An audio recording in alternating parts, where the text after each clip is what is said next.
BBC Urdu کے programme سیربین میں خوش آمدید۔ ہمارے لندن اسٹوڈیو سے میں ہوں شفیع نقی جامعی۔ روس کے صدر ولادیمیر پوتن اس سال امریکہ کا دورہ کریں گے۔ یہ اعلان نہ صرف امریکی عوام بلکہ ملک کے ڈائریکٹر نیشنل انٹیلیجنس کے لیے بھی حیران کن تھا۔ پاکستان میں الیکشن سے قبل بعض نوجوان انتخابی مہم میں ٹاؤن ہال کی میٹنگ بھی شامل کرنا چاہتے ہیں تاکہ تمام امیدوار ووٹروں کے سوالوں کے جوابات دیں۔ لوگ آپس میں بیٹھیں، آپس میں کٹ کریں، آپس میں گفتگو کر کے ذریعے کچھ ایسے سوال اٹھائیں جو کہ پھر کینڈیڈیٹس کے سامنے کریں۔ ہم نے یہاں کینڈیڈیٹس کو دعوت دی ہے، کچھ کینڈیڈیٹس آئے بھی ہیں، کچھ اور بھی آ رہے ہیں۔ اور ٹیکنالوجی بلٹن کلک میں دیکھیے گا ایئر بس کے ویل نما طیارے کی پہلی پرواز اور برطانیہ میں پہلے خلائی مرکز کی تیاریاں۔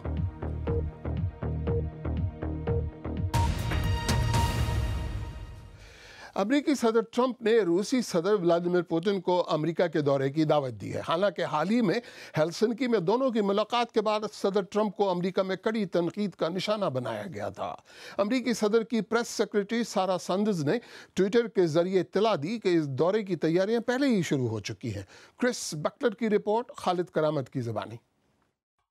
امریکی انٹیلیجنس اداروں کا یقین کبھی متزلزل نہیں ہوا کہ روس کی جانب سے 2016 کے صدارتی انتخابات میں مداخلت کی گئی اور سائبر حملوں اور گمراہ کن معلومات کی مہم کے ذریعے روس کی جانب سے امریکی جمہوریت کو خطرہ رہے گا۔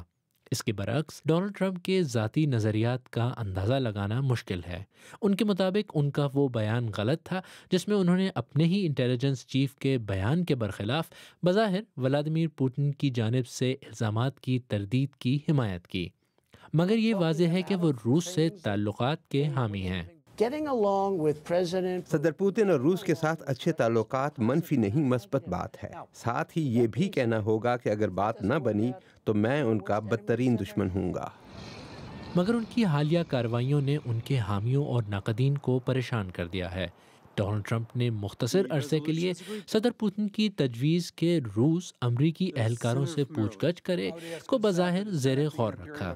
امریکی سینٹ میں اس تجویز کے خلاف قرارداد کو مکمل اتفاق رائے سے منظور کیا گیا۔ اس متنازع ملاقات سے قطع نظر وائٹ ہاؤس کی پریس سیکرٹری نے ٹویٹ کی کہ صدر ٹرمپ نے قومی سلامتی کے مشیر سے صدر پوتن کو واشنگٹن دعوت دینے کا کہا ہے اور اس بارے میں گفتگو جاری ہے۔ مگر امریکہ کے نیشنل انٹیلیجنس کے ڈائریکٹر کے لیے یہ بات حیرت کا باعث تھی اور وہ ہکا بکا نظر آئے۔ Breaking news: the White House has announced on Twitter that Vladimir Putin is coming to the White House in the fall. Say that again.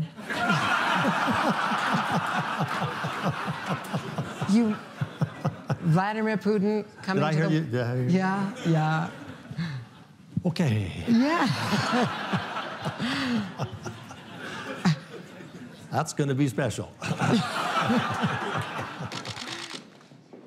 Donald Trump اور پوتن کے درمیان ملاقات میں کیا بات ہوئی، خاص طور پر بند دروازے کے پیچھے، اس پر کئی سوال اٹھے ہیں۔ ڈیموکریٹس کہتے ہیں جب تک اس کی وضاحت نہیں ہوتی مستقبل میں صدر کی واشنگٹن یا بیرون ملک ذاتی ملاقاتیں نہیں ہونی چاہیے۔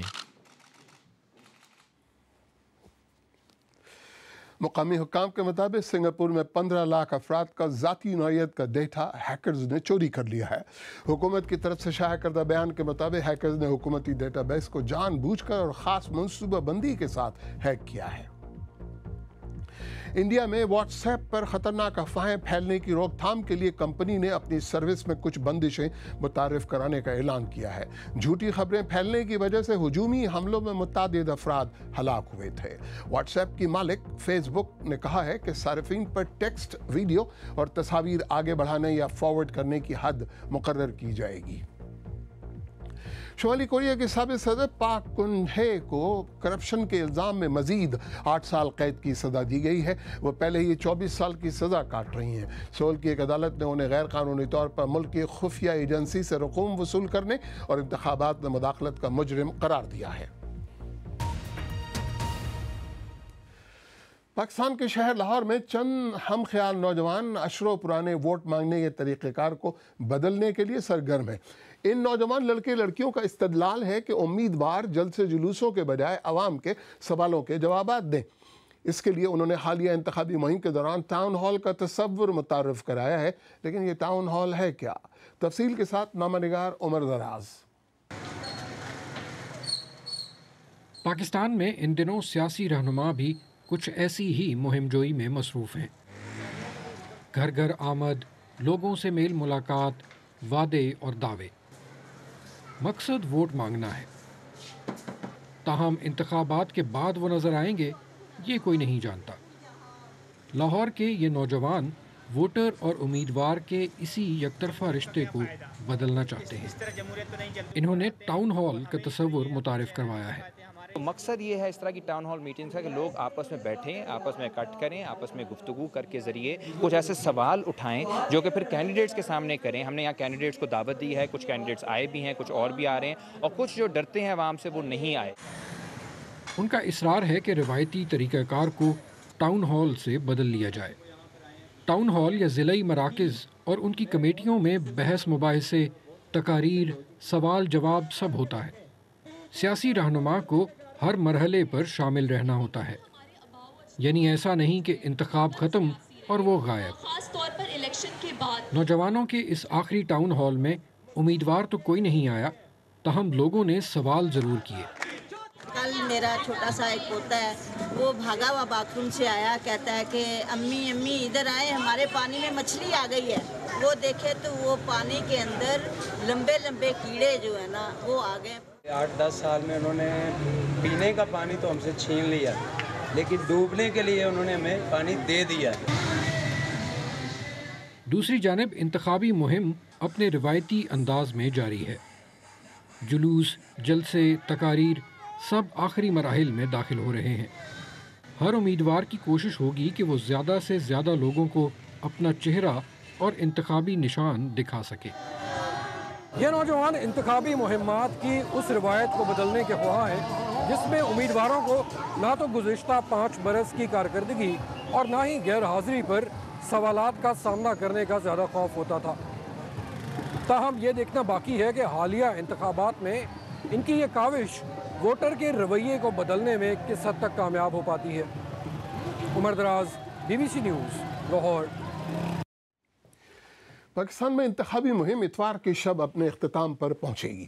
ہر پارٹی اور امیدوار نے اپنے تمام وسائل بروکار لاتے ہوئے ووٹر تک پہنچنے کی کوشش کی۔ ملیے سندھ کے ضلع لاڑکانہ کے شہر ڈوکری میں ایک آزاد امیدوار لیاقت میرانی سے، جن کی انتخابی مہم دوسروں سے قدرے مختلف ہے۔ لیاقت میرانی جو کہ ایک نجی اسکول میں پرنسپل بھی ہے، BBC کے نامہ نگار ریاض سہیل کو بتاتے ہیں کہ انہوں نے لوگوں سے رابطے کا یہ انوکھا طریقہ کیوں اپنایا۔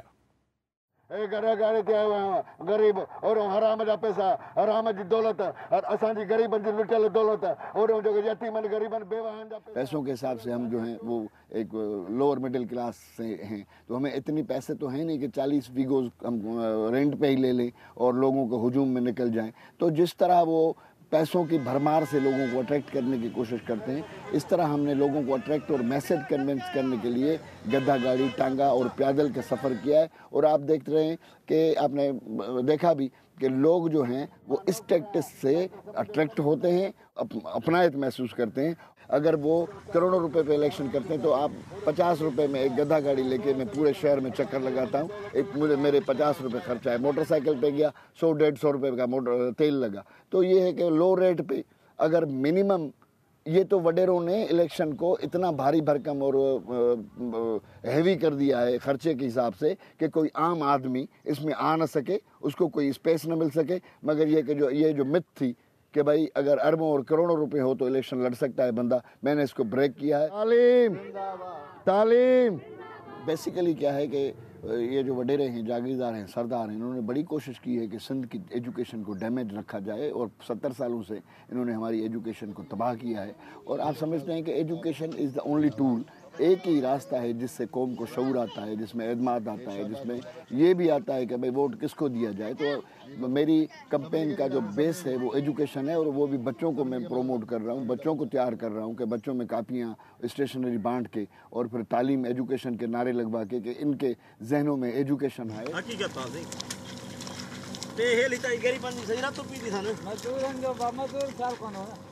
لوگوں میں وڈیروں نے ذہنوں پہ اتنا قابض کیا ہوا ہے غریب رورل ایریاز میں کہ وہ کھل کے میری مدد بھی نہیں کر سکتے. یقین کریں کئی ایسے گاؤں بھی ہیں جہاں پہ میں نے اپنے بینر اور پوسٹر لگانے کی کوشش کی اور دکانداروں سے پرمیشن لے کے میں لگاتا ہوں, مگر لوگ اتنے ڈرے ہوئے ہیں کہ کہتے ہیں کہ ہماری دکان پہ بینر نہ لگاؤ, ہمارے دکان پہ اسٹیکر نہ لگاؤ, ہو سکتا ہے وڈیرا ناراض ہو جائے, ہو سکتا ہے جاگیردار ناراض ہو جائے. یہ ہرڈلس ہیں. لوگ اندر ہی اندر سے میری محبت کرتے ہیں, ووٹ دینے کی انہوں نے سوچا ہوا ہے. میں جب بھی گھومتا ہوں پورے علاقے میں, یقین کریں لوگوں کے چہروں پہ مسکراہٹ ہیں. بی بی سی اردو کے پروگرام سربین میں آگے چل کر دیکھیے گا الیکشن سیریز کے سلسلے یلو چیئر میں کراچی کے عوام کی گفتگو کہ وہ وزیر اعظم بنے تو کیا کرنا چاہیں گے. اور ٹیکنالوجی بلیٹن کلک میں دیکھیے گا ایئر بس کے وہیل نما مسافر طیارے کی پہلی پرواز کیسی رہی. بی بی سی اردو کے پروگرام سیربین میں ایک بار پھر خوش آمدید. پاکستان میں حکومت کسی بھی جماعت کی ہو, وزیر اعظم کوئی بھی بنے, عوام کی بڑی تعداد اس سے نالا نظر آتی ہے. B B C Urdu election series کے دوران اپنے نئے سلسلے یلو چیئر میں عام ووٹرز کو موقع دے رہی ہے کہ وہ بتائیں اگر انہیں پاکستان کا وزیر اعظم بنا دیا جائے تو وہ ملک کے لیے کیا کریں گے. آج ملاحظہ فرمائیے کہ کراچی والے وزیر اعظم بن کر کیا کرنا چاہیں گے.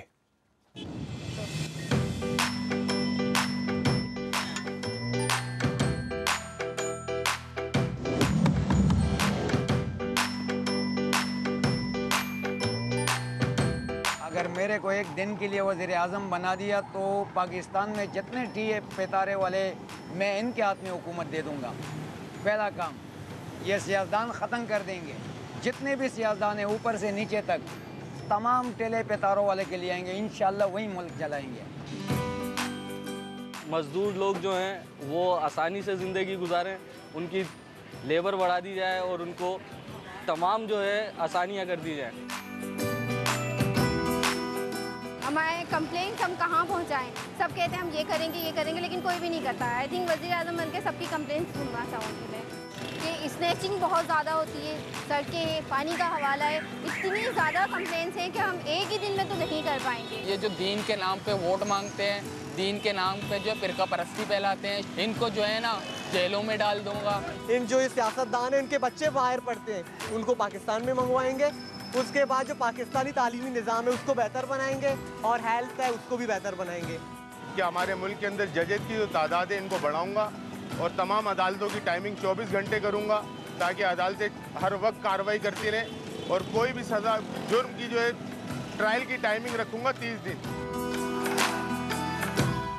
ناجائز ٹیکس لگے ہوئے ہمارے یہاں ملک میں وہ سارے ختم کروں گا. جتنے پیسے یہ لوٹ کے باہر لے کے گئے, جتنے پولیٹیشین ان سب کو پکڑ کے لے کے آؤں گا, ان کے سارے پیسے ریکور کروں گا. ہم تو انشاءاللہ پہلے سب سے پہلے غربت ختم کریں گے. جو غریب لوگ ہیں اس کا جو ہے نا اس کے لیے کوئی ایسے کام ڈھونڈے گا جو اس کی آسانی سے زندگی گزر جائے. میں جب وزیر اعظم بنوں گی ایک دن جا کے غریبوں کی جھوپڑیوں میں بیٹھ کے نا میں کھانا کھاؤں گی, ان کی جھوپڑیوں میں بیٹھ کے میں بچوں کو تعلیم دوں گی, صحت دوں گی. یہاں آپ کو یہ بتاتے چلیں کہ پاکستان میں ہونے والے انتخابات کے سلسلے میں ہمارے فیس بک پیج پر خصوصی فیس بک لائیوز پیش کیے گئے ہیں. ہم نے اب تک ہر منگل کو ان انتخابات میں ہفتے بھر کی ایسی اہم پیش رفت پر نظر ڈالی ہے جسے عموماً باقی میڈیا نظر انداز کرتا گیا. یہ پیشکش دیکھنے کے لیے facebook.com/BBC اردو پر تشریف لائیے. کیا ڈرونز اڑانے کے لیے جوائے اسٹک پر ہاتھ تھکانے سے نجات ملے گی؟ پیڑ پودوں کی دیکھ بھال مالی کے بجائے روبوٹ پر چھوڑی جا سکتی ہے؟ برطانیہ کے پہلے خلائی مرکز کی تیاریاں کہاں تک پہنچیں؟ اور ایئر بس کے نئے دیو ہیکل مال بردار طیارے میں کتنے ٹن سامان کی گنجائش ہوگی؟ باری ہے ہفتے وار ٹیکنالوجی بلیٹن کلک کی, آج نصر جہاں کے ساتھ.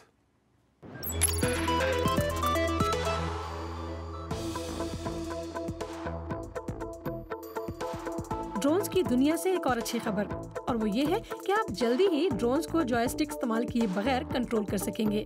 سوئٹزرلینڈ کے کچھ ماہرین کہتے ہیں کہ ڈرونز کو انگلیوں کے بجائے دھڑ کو گھما کر کنٹرول کرنا نہ صرف زیادہ مؤثر ثابت ہوا ہے بلکہ یوں ڈرونز کو زیادہ باریکی کے ساتھ یہاں سے وہاں لے جایا جا سکتا ہے. اس کا مطلب یہ ہے کہ آئندہ آپ ڈرونز بڑے آرام سے بیٹھ کر بھی اڑا سکیں گے.